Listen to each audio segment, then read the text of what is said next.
Hello, everyone.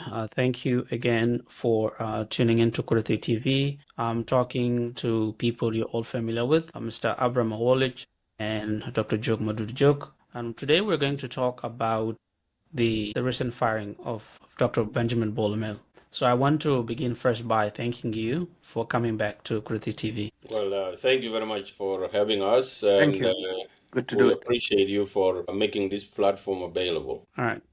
So I want to begin by asking your initial reactions. What came to your mind when you heard about the decree? So, Abraham, if you want to begin. Well, what came to my mind was that this was surprising to some extent, but predictable in some other sense. Surprising in a sense that I had hoped that somehow President Kiir has decided to invest in somebody who could be his successor, and his effort to ditch senior SPLM leaders, Kwalma Nyangju, Daniel Awodakot, James Wanaiga, Nyal Deng Nyal, and many others who were in the hierarchy of the party. And he went down to bring Benjamin Bol Mel up. He did not feature anywhere in the SPLM before, gave us the impression that perhaps he has decided to invest in this young man with the hope that should anything happen to him or should he decide to call it a day, that there is somebody that he is going to count on to carry the country forward. Obviously, we had questions about whether Benjamin Bol Mel was the right person for this,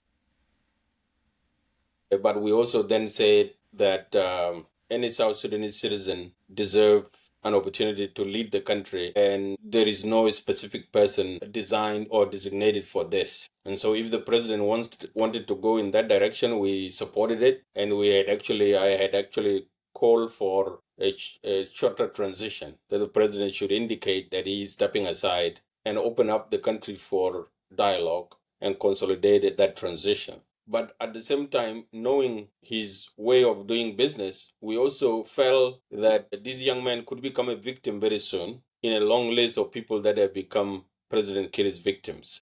We always felt that he was being used, but when his utility began to decline or reach what they call the diminishing return, he could be dismissed. And unfortunately, the second part of this that became true. And Benjamin Bol Mel was used for less than a year, and he fell to the same knife that has cut so many throats. Mm-hmm. Yeah, so that is my initial reaction. Thank you. Dr. Jok. Yes, thank you, Queer, for having us once again. I wasn't surprised at all that this has happened, partly because of the rapid rise of Dr. Benjamin Bolmel. That rapid rise gave me an inkling from the beginning that this was not ordinary elevation of a person, that it was definitely bound to be a plan to achieve something immediate with it. And that's something all along, and I have talked about this in many different fora, that President Kiir has been known for one particular characteristic, which is that he tries to deflect attention away from himself when it comes to issues of corruption, issues of mismanagement of the country, the fact that nobody knows in South Sudan what is it that really is the way people get into office and get out of office. Every single day, nobody knows how do people really come to be in public office. There is no system that has to be followed. There is no mechanism, whether through the party or through military or through personal connections. Nobody knows anything about why is it that some people come to office and some don't? And why is it that some people who rise to office so quickly can also be thrown out? The lack of clarity about how people actually earn office has always been the MO of President Kiir, whereby if he wants to accomplish something, to deflect attention away from himself because of the failure of the state, the collapse of the economy, the ongoing violence throughout the country, the human rights abuses, the cancellations of programs towards elections, the annulment of the peace agreement to begin with, the fact that he shelved the national dialogue resolutions and so forth. When people blame him for these things, he always has somebody else to blame. He blames the whole world except for himself. And so Benjamin Bolmel was simply fitting in that plan to be blamed eventually for everything that has gone wrong. So, and what is shocking, and okay, so maybe there is a bit of it that is a little bit surprising. The way he was fired is ordinary. President Kiir has always done that. But the level of anger that exudes through these decrees to fire somebody is ordinary, but to strip the person of everything, including even the ability to rise up again as a person, to do his own business, it's almost like you want to kill him. To strip the person of his powers, to dismiss him from the national security and from the army, to then have him detained at his house, have his houses searched. It's just way too vindictive. So that it is not fitting in that regard to the way that President Kiir has always done things. On that regard, President Kiir has always been known as compassionate. He can fire you, but he doesn't abuse you. So this case was slightly different, pointing to that suspicion that he was simply being built to accomplish something specific. And so that whatever it was, it seems like this was the time that it has to be done. It coincided with other developments, the coming of Adut Salva Kiir to office to take over from the office that Bol Mel at one point held. Those are also, they may be coincidence, but they are not to be dismissed as part of a pattern that President Kiir was trying to use. Okay. So I want to focus on what you just brought up about the appropriateness of the decree. It's one thing to fire someone, but the way in which it has been done has made some people uneasy. Some people say they don't have any sympathy for the man, but some people would say what has been done, as you said, it's very vindictive, it's unprofessional. It is not how leaders, political leaders, actually make decisions. So, do you think he, first of all, does he deserve to be fired? And if he deserves to be fired, is the way he's been fired problematic? All right. Well, I feel, yeah. Well, the first thing I would like to say is that being close to President Kiir is a very dangerous thing, and history has shown that the people that President Kiir groom or bring up are his worst enemies. Not in a sense that they are actually his enemies, but President, and there is a history of that. When I was in the SPLA as a small boy, I did not understand much, so I'm not going to speak about events as they were during the liberation struggle. But the short period we have seen, Dr. Majak was one of his people. He brought him up. They fell out. We cannot say that he brought Paul Malong up, but they were in the camp together. And the reports indicate that Malong sort of stood with him during his tension with John Garang in 2004. And they fell out. And Tilar were also his friends, especially during that struggle with John Garang. And in 2008, he fired them from the government and fired them from the SPLM. And then, he ordered Malong to be shot in Juba. And I was privileged to be part of the people who were doing dialogue between him and Paul Malong. And his complaint was that Malong wanted to take his power. And so he was told that he hasn't taken it, and he's now under house arrest, and he has no army. What harm does he have? And in the end, people prevail over him. And then the way a call was dismissed, tricked to come back, and then dismissed again from governorship, and then put under house arrest, and later on shot. They actually came for his life. And then now Benjamin Bol Mel, who we have all known for a very long time, that he was an aide to President Kiir, and he was doing the business on behalf of the president.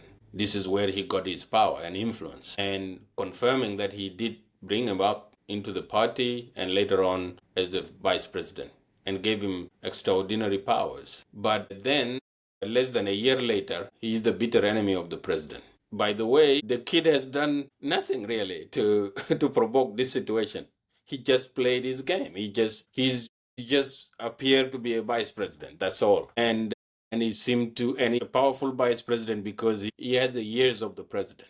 I think that is his crime here. But the way first of all, I will make a comment about the society and then about the manner in which he was dismissed. When he was dismissed, I saw people celebrating in Juba, and that drove me nuts. How could you celebrate a dismiss of one of your own? He didn't make a coup. He didn't insult the president. He just happened to do his job. And the president doesn't like the work he's doing because there are people, of course, who are putting him in trouble saying that he's the crown prince. And in President Kiir's house, there are no crown prince. He is the king, he is the prince, and the crown prince, for that matter.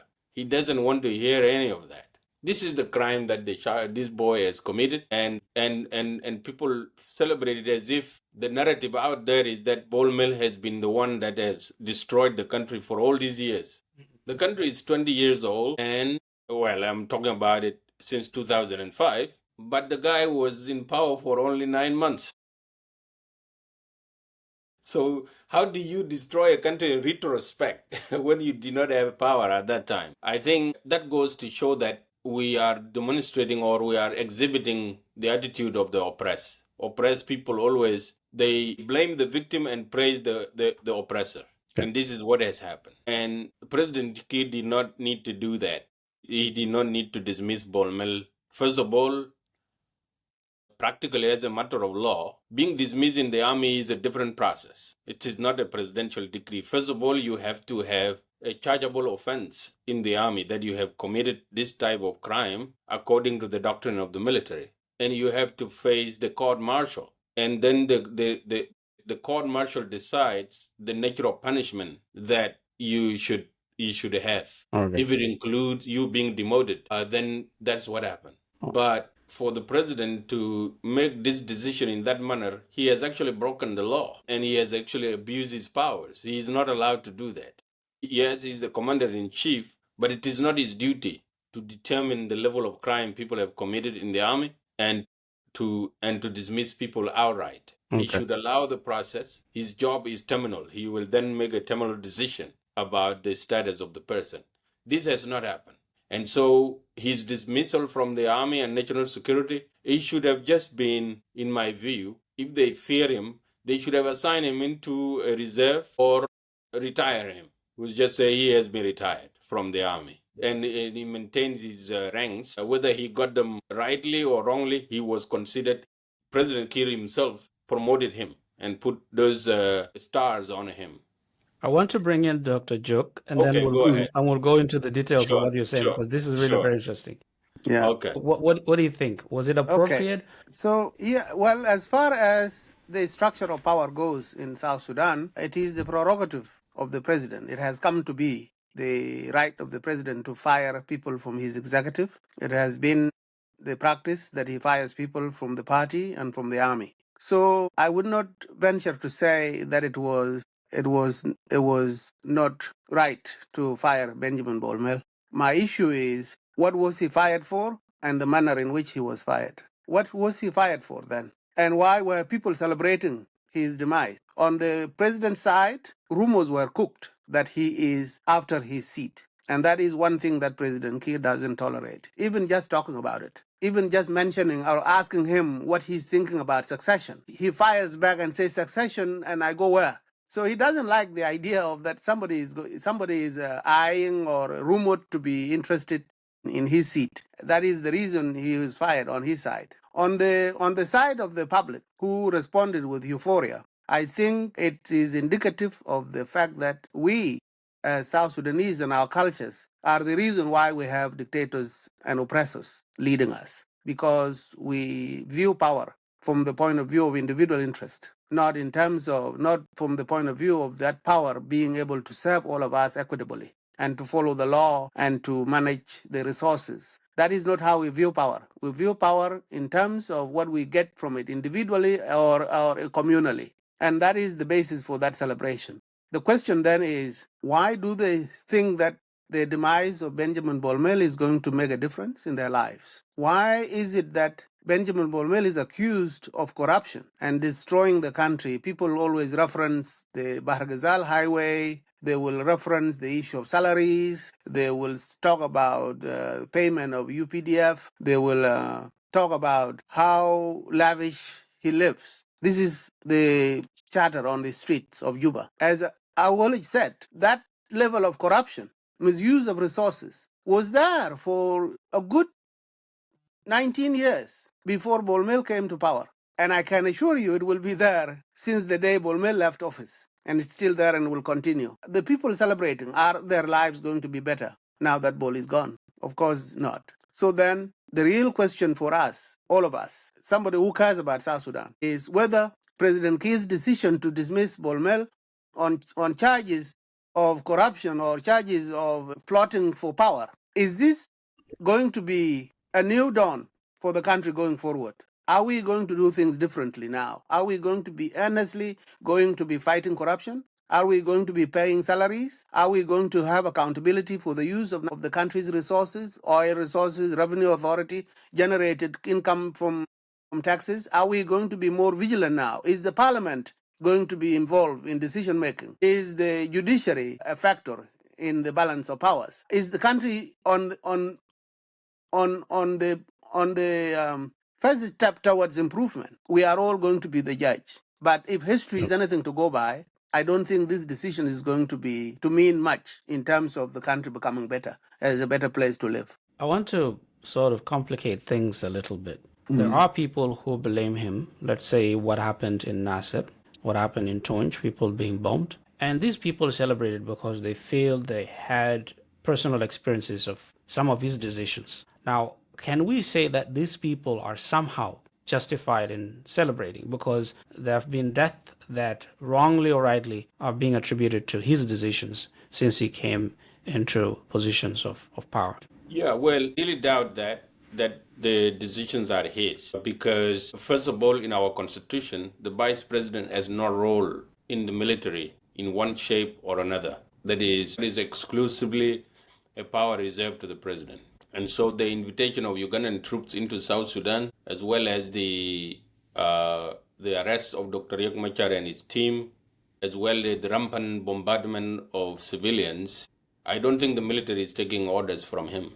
And there were indicators that when the president traveled one day and he tried to call a Security Council meeting, they refused. Especially the current CDF refused to attend a meeting. They said, you cannot call National Security Council, that is a prerogative of the president. So that was actually his purpose. It was for him to appear to be doing these things so that the president doesn't get blamed. But in practice, he doesn't have those powers. Perhaps what he can be blamed for are the economic decisions, because he was now in charge of economic cluster. And to the extent that the money got misappropriated or oil resources got squandered, that is his docket. But the military, the security side of things has nothing to do with him. He may appear to have been in charge of those, but in practice and and also in terms of legal provisions, he doesn't have no role on the security.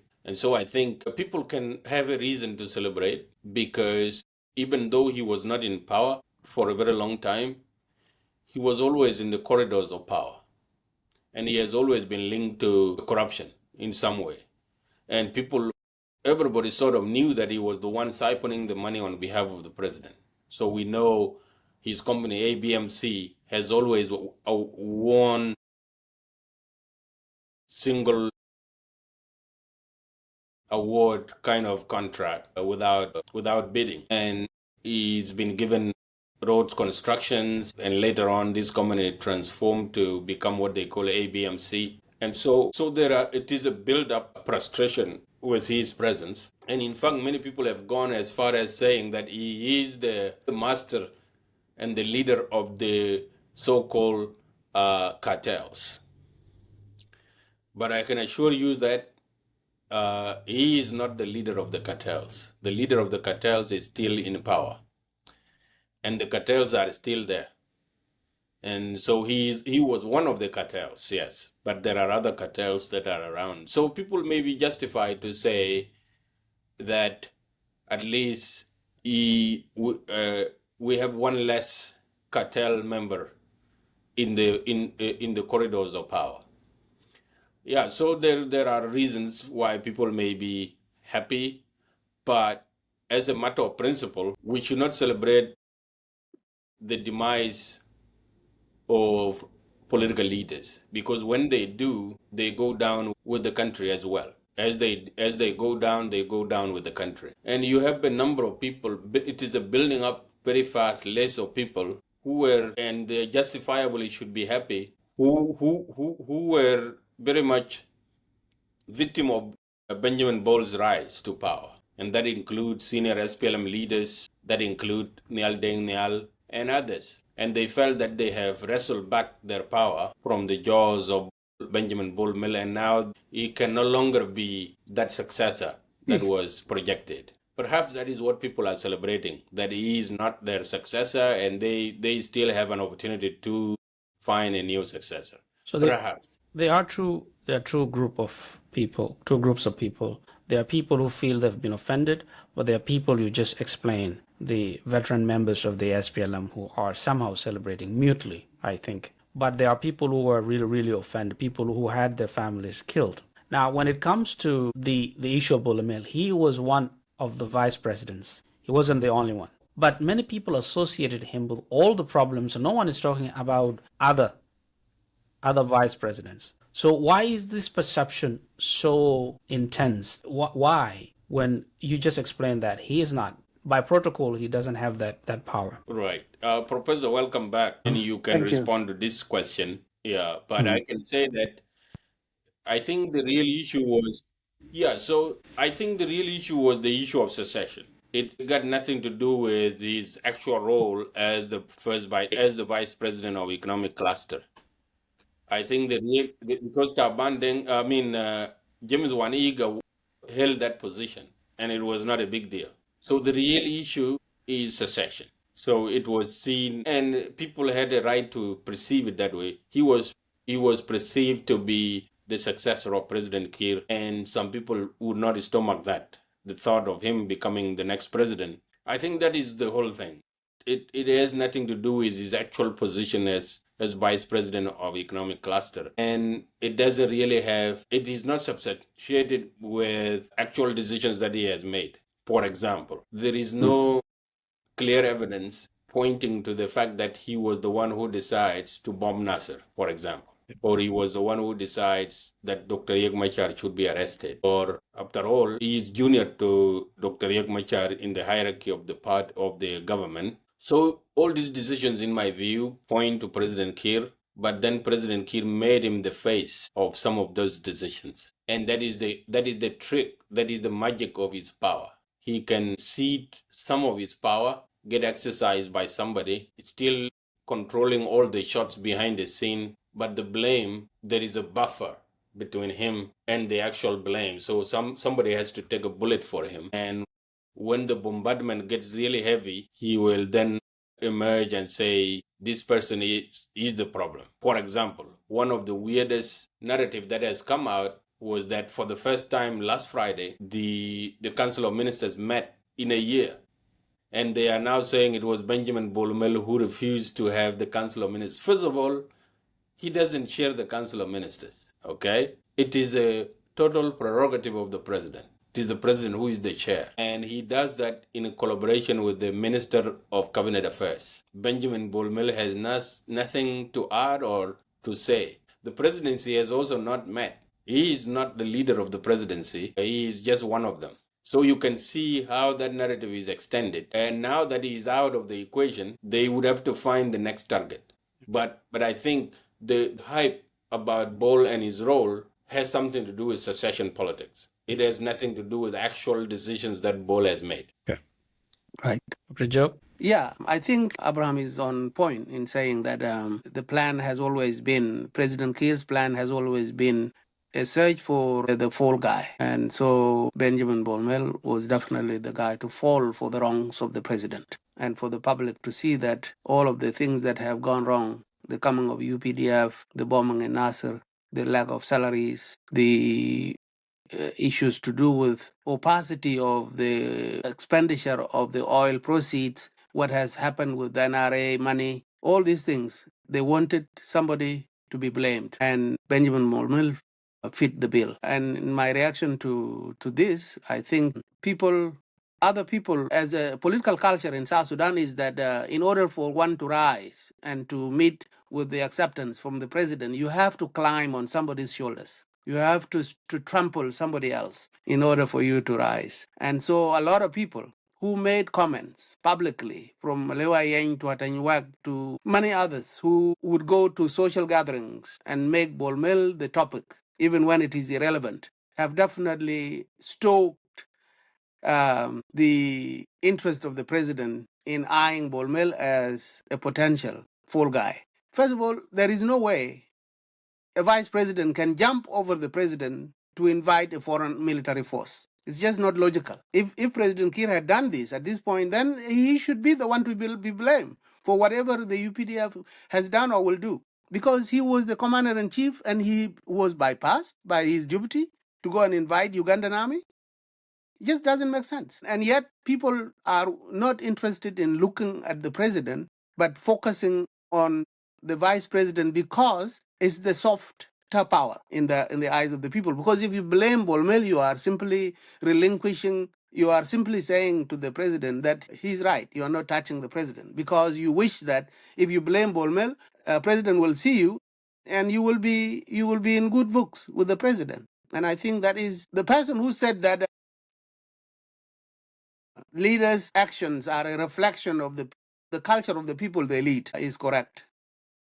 If our interest in power is for us as individuals and as communities is to bypass all the legal procedures and simply focus on personal connections as a way to get power, then of course you have empowered the leaders to basically do things as they feel like it, depending on which side of the bed the leader woke up to or what beverages they had the night before. And so it's nothing to do with regulation, it's nothing to do with laws or rules.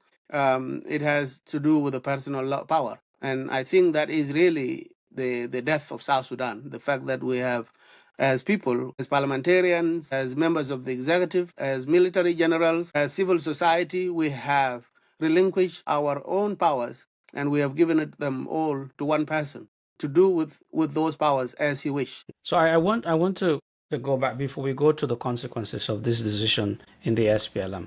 I want to go back to play some devil advocate regarding what Abraham just said, that the problem isn't that Bolmel was making those decisions on behalf of the president or had somehow displaced the president as the de facto president making those decisions. The problem was the succession. So people within the SPLM and people like you just mentioned, people like Tanya Wag, people like Alewa Yang making those public statements about against Bolomel. So that could be true. But my question is, if Bolomel wasn't involved in those decisions, it's one thing to say he was considered by the president, but where are they getting those decisions those ideas that he was the one making those decisions?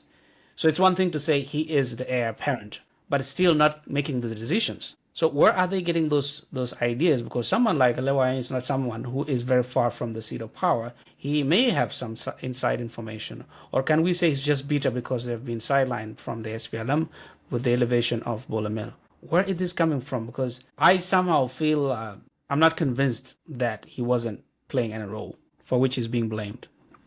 Right. Well, I think you have a point. I'm not saying at all that he did not play a role, but I'm looking at it from the legal roots of power.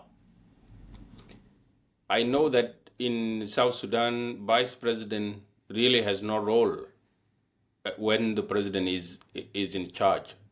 For example, with security. Say for example, President Kiir travels to Dubai and Bol Mel orders Ugandan troops to come into the country. Obviously, the chief of the defense forces will take action immediately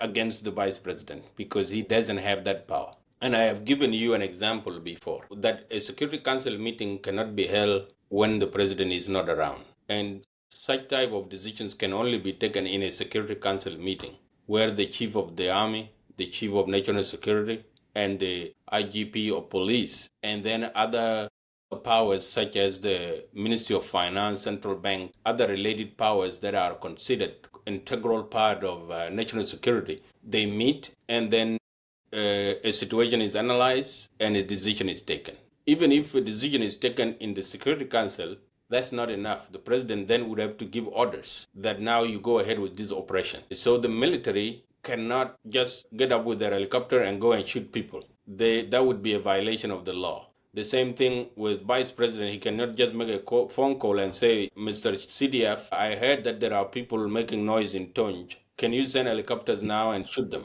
Of course, that would be unprocedural. That would be a violation of the law.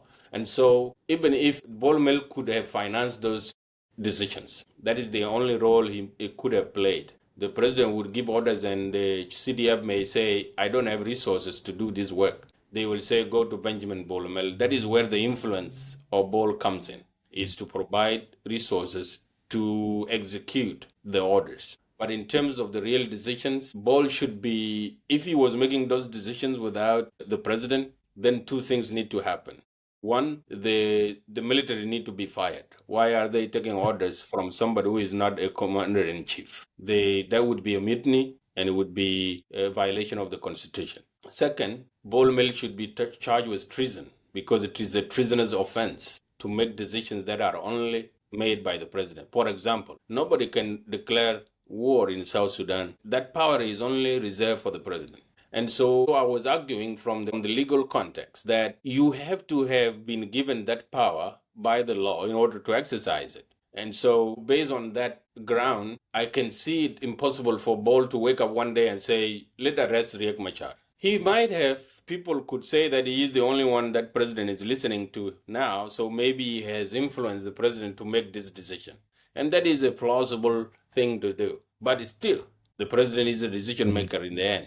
And so in my view, those decisions also had the support of most of the people in the government, that Nasser should be bombed and we need to take Nasser back from the opposition. But there are people who are not happy with it. And so in the end, in my view, whether Bol has influence on the president or not, he did not have power to make some of those decisions, but he has the capacity to mobilize funds to finance those decisions, and therefore, by extension, he enabled those decisions. Therefore, he could be held accountable. But to say that he was the one making those decisions would be unfair, and there is no substance in terms of the actual power to back it up. I agree. The problem may have been how he approached things. When he was appointed as vice president, he gave a speech where he said he was going to call Riek Machar, Madam Nyan Deng, and Taban Dengai, and he was going to talk to them about peace. Because he said, our economy cannot improve without peace. His words is, and I'm sure I'm going to win. That's what he said. So he assumed some roles that maybe he didn't have legally, as you explained, but the perception people took from it crucified him. So I agree with you.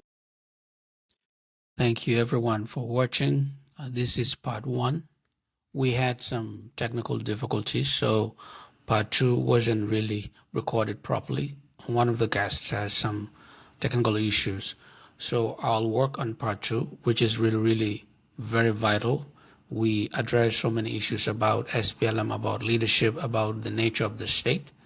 So wait for part 2 of the conversation I had with Dr. Jok Madut and Awolich. So thank you. Do not forget to subscribe, support the channel, support the video, like, share, and comment. So thank you.